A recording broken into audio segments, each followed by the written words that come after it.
JBNN keep you informed. I'm Michelle Jones. Before I get into the news, please remember to like, subscribe, leave a comment, and to share the news with someone today. Now onto the news. Murders declining for 17 days of January. Jamaica has recorded a significant reduction in murders in the opening weeks of the new year, with official figures showing a 45% decline over a 17-day period when compared to the same period last year. According to the latest crime statistics, which were published by the Jamaica Constabulary Force on Sunday, as of January 17, 2026, a total of 22 murders were recorded island-wide, down from 40 for the corresponding period in 2025. The figures reflect continued momentum following last year's overall decline in violent crime. The authorities caution that challenges remain. Despite the overall reduction, last week saw an uptick in deadly violence. 10 people were killed violently between January 10 and January 17, marking the first week since the start of the year in which murders reached double digits. The previous week recorded 8 murders. The country averaged 30 murders per week in 2025, ending the year with 673 murders, the lowest in 31 years. Meanwhile, none of the island's 19 police divisions remain murder-free so far this year, highlighting uneven crime trends across the country. St. James and the St. Elizabeth police divisions currently top the list of murder counts, with 4 homicides each since the start of the year. Other divisions have reported either isolated incidents or none at all. Police data also show that most major crimes are trending downward, with reductions recorded across categories such as shootings, injured persons, break-ins, and rape. Robbery, however, remains an area of concern, as the only major crime category not showing a decline. Decomposing body of St. Thomas man reported missing, found in bushes. The body of a St. Thomas man was reported missing has been found in bushes in a state of decomposition. He has been identified as 53-year-old laborer Donald Minot. He has been identified as Donald Minot, 53, of Harborhead Road in Morant Bay. The discovery was made on Sunday. The police indicated that Minot was reported missing on January 12. According to the police, around 6 a.m., information was received that a body was found in bushes along Harborhead Road. A police team was sent to the area and the body was seen. The man's body was subsequently removed, with a post-mortem expected to be conducted. The Morant Bay Criminal Investigation Branch is probing the matter. Transport Authority pulls officer from frontline duties over video of gun incident. The Transport Authority says an employee seen in a video on social media during a gun during a road operation has been removed from frontline duties as part of an internal probe. The authority wishes to unequivocally state that this type of conduct does not form any part of its training protocols and is not aligned with its standard operating procedures or public interaction policy, the entity said in a statement on Monday. It says the officer was removed with immediate effect. The Transport Authority is the agency charged with the responsibility for the licensing of all public and commercial vehicles. The regulator said it is also working closely with the Jamaica Constabulary Force and the Firearm Licensing Authority to ensure a comprehensive review of the incident. There were no details on when or where the incident occurred. A video that circulated online last week shows an interaction involving persons in Westmark Transport Authority, a man and a vehicle.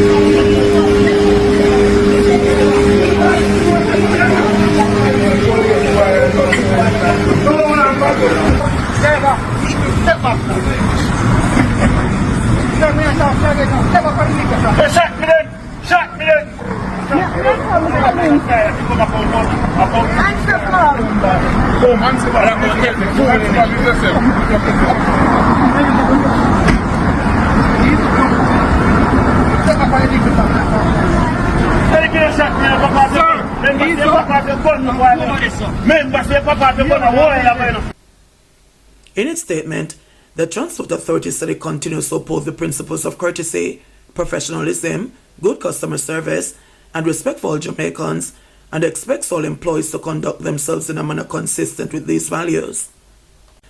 $10 billion shelter recovery program launched for hurricane-affected families. Dr. the Most Honorable Andrew Holness, cabinet colleagues, other ministers of state, all of the distinguished guests, representatives of the opposition leader.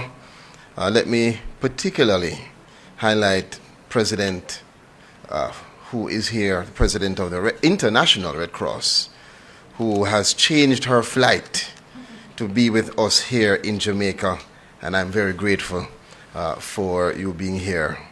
President Kate Forbes. We have many, many distinguished guests, so I won't go into the long list. Just to say that today is a very good morning. This is hope in action. I want to tell you, the Ministry of Labor and Social Security has been at it since Hurricane Beryl. We have been out. When everything tapered down for everyone else, it went up for us. And we came together and said, you know, we can't wait until 2025. We'll get an opportunity to ease down. And then Hurricane Melissa came.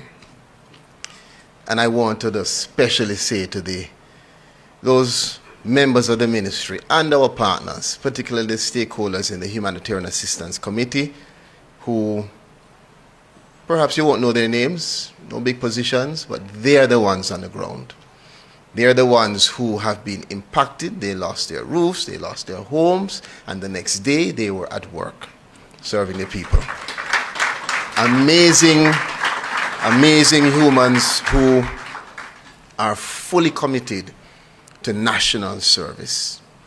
Volunteers who took the time, closed down their business, went into Westmoreland, went into St. Elizabeth, Trelawney, brought all of the goods that they could. Persons from the diaspora, persons who are not Jamaican by birth, but know more about Jamaica than many of us. And when the ministry and our social workers went into what we call the nook and cranny, they were there before us. It's an amazing testament to the resilience of this country and to the first responders. I want to just particularly say thank you to the gentleman I call the Chief First Responder, our Prime Minister, who it's a new title. And why I say so, you know, when this hurricane was coming, the Prime Minister called us, started the meetings, the ministry started the preparation, started to pre-position so that we were ready. But we could never have anticipated what actually hit Jamaica. The PSOJ, other members of the private sector, with the leadership of Senator Duncan and others who came together to give us support. At first it was serious challenging. That room was a very strong courtroom. But I think, you know, in all of that, it really shows that there was a serious passion for this country that is now culminating in today's launch of the Shelter Recovery Program.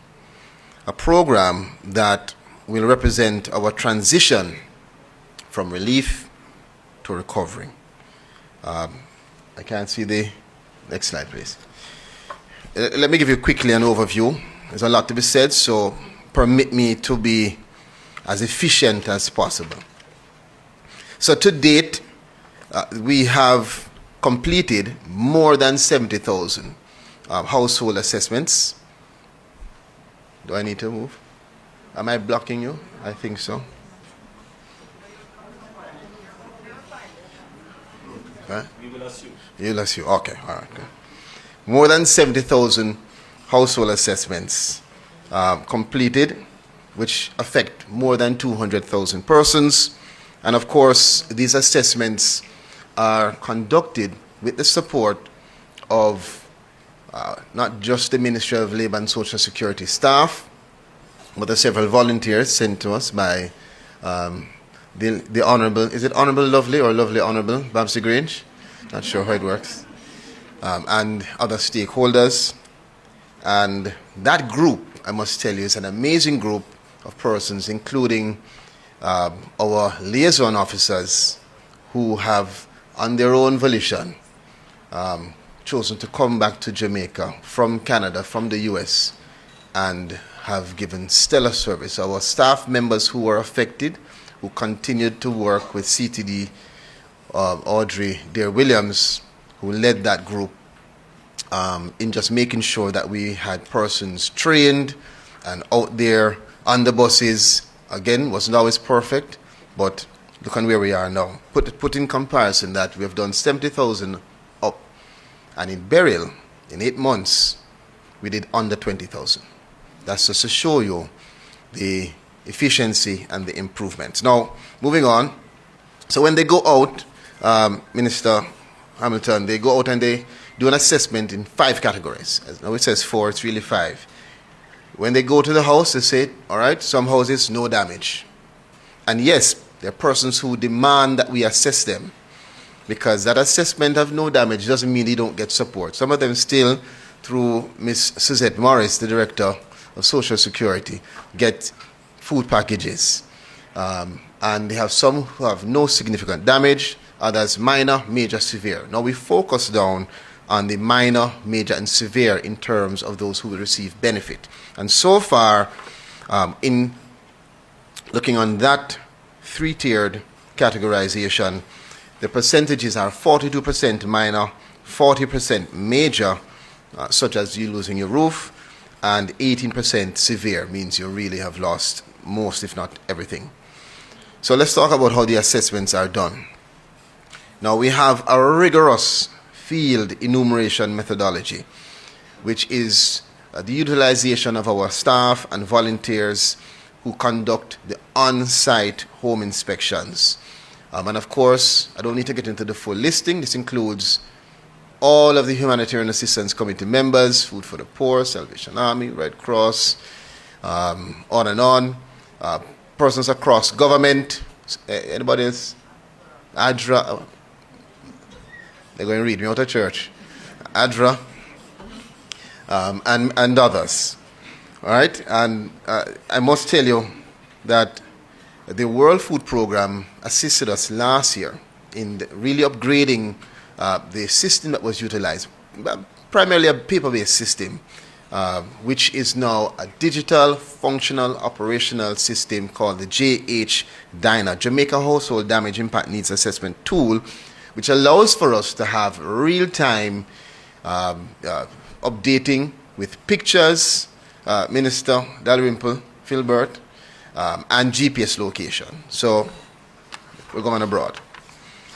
So what exactly is the Shelter Recovery Program? You'd have heard, so I won't spend too much time on it. It is a multifaceted, coordinated national response covering reconstruction, rehabilitation, and relocation. So you'll see it as I develop the framework that the Shelter Recovery Program is the umbrella.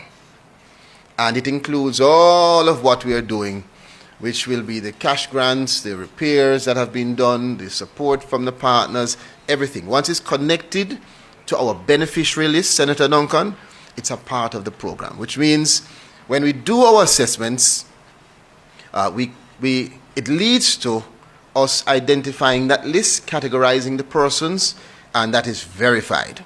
Once it is verified, that's the foundation on which someone can come to us and say, can you identify 200 persons in Black River?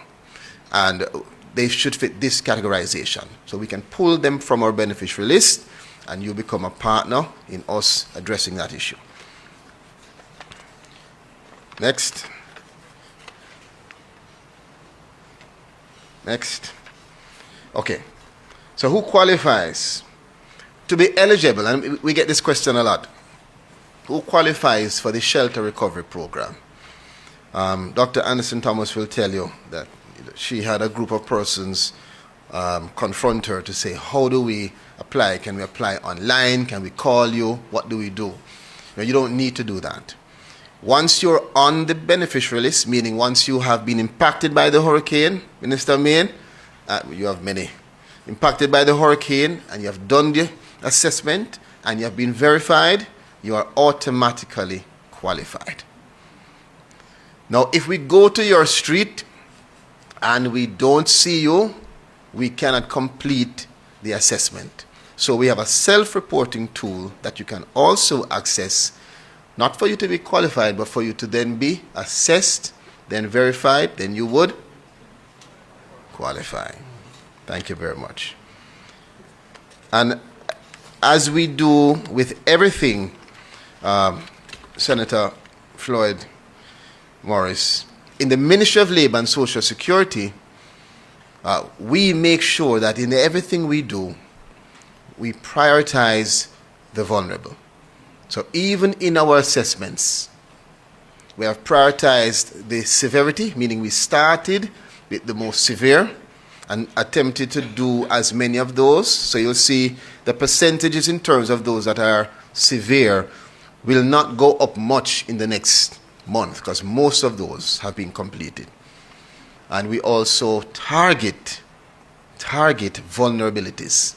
So whether it is major, severe, or minor, once you're a senior citizen, person with disability, or any of those issues, you are targeted and prioritized. Let's move on quickly to the SRP framework. Now, we have a very nice diagram here. I'm sure you're not able to see it, so I'm going to describe it for you. What it describes is the various pathways, the components, 6 key components to the shelter recovery program. Let's start with the big one, which is called roofs. Want to know roofs? Yes? And the restoration, Prime Minister, restoration of owner, occupant, family, shelter. Yes, it's a tricky one, but don't worry. You'll get used to it. So roofs, we have to have some, some oomph. Roofs. Roofs is the major component of the SRP that will allow for us now to satisfy the passage of benefit to that person who is either in the minor, major, or severe category. So if you don't have any damage, you're not going to be a part of roofs. If no significant damage, you're not a part of roofs. But minor, major, severe, you're a part of roofs. Now, you get the tiered 75, 200, and $500,000 in terms of grant applied in that tier. Now, just to break it down further, it's an initial allocation of $10 billion. And as we said before, remember, we prioritize severity and we target vulnerabilities. So of that $10 billion, in approximation, $5 billion will be applied to the most severe. Yes, class, you're working with me. $4 billion will be applied to the second categorization of major. And that's what we're going after first, major and severe. However, we do acknowledge that even in the minor category, you have persons who fit certain vulnerabilities. And so therefore, of that billion, that will be applied to persons who even have minor damage, but who overlap with certain vulnerabilities. Everybody with me? Thank you very much. Good. All right. Now, moving quickly ahead. So that's one stream of the SRP. The next one is a government-led repair, which is led by the Jamaica Defense Force, and I want to I'll have to talk for an hour about the efficiency and the strength of the partnership with the JDF. Thank you, Prime Minister.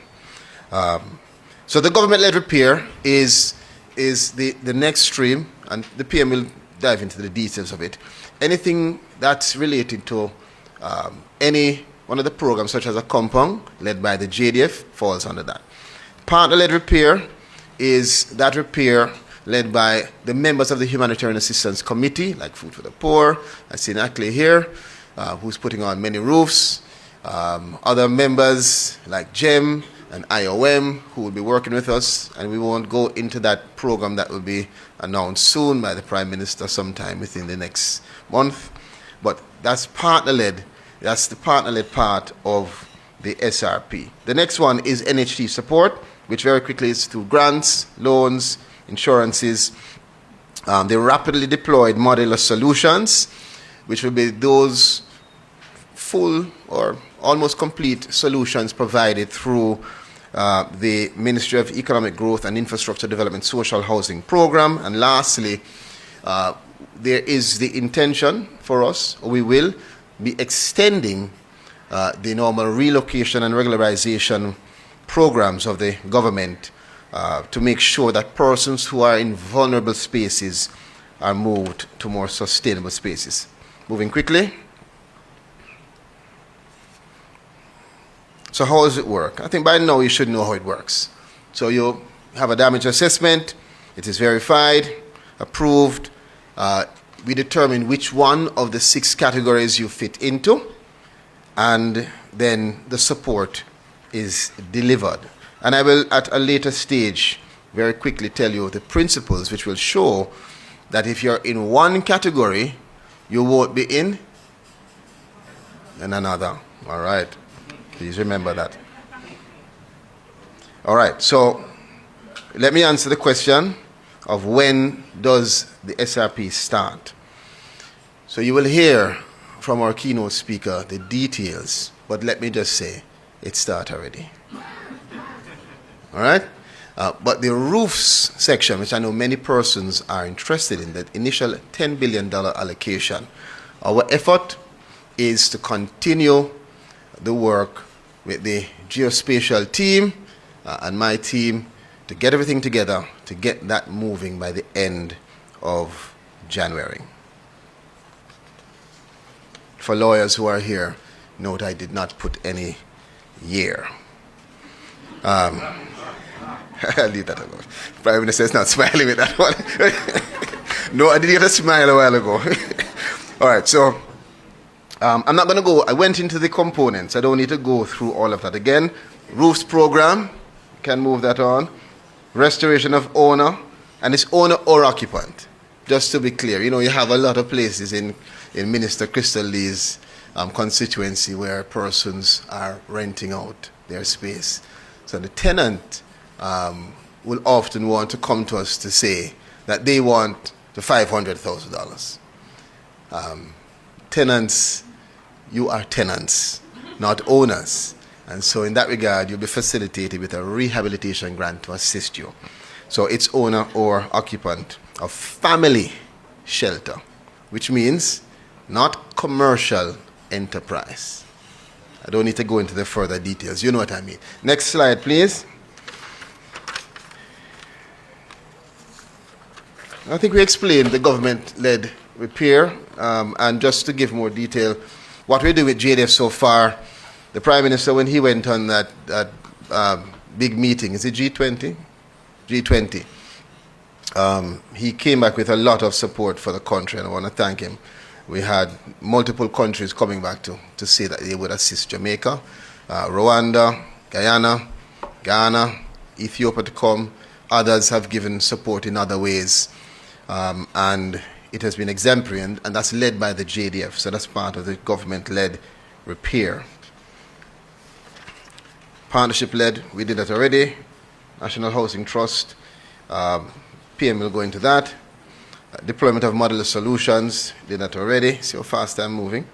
Relocation, regularization. Or just to note that for the relocation, Minister Marks, and the regularization, the conversation around relocation didn't start with Hurricane Melissa, and it won't stop with Hurricane Melissa. And so the intention here, of course, is to focus on those homes impacted by Melissa. However, the program will bring to attention all spaces that are vulnerable and exposed in our country. So that's a big part of that. Next, strategic partners. So of course, we could not do this alone. We would not want to do it alone, and we have not had to do it alone. And we're blessed to have very strong strategic partners. And I want to highlight JBN will keep you informed. Please remember to subscribe, like, share, leave us a comment, and click the notification bell to receive our daily news items.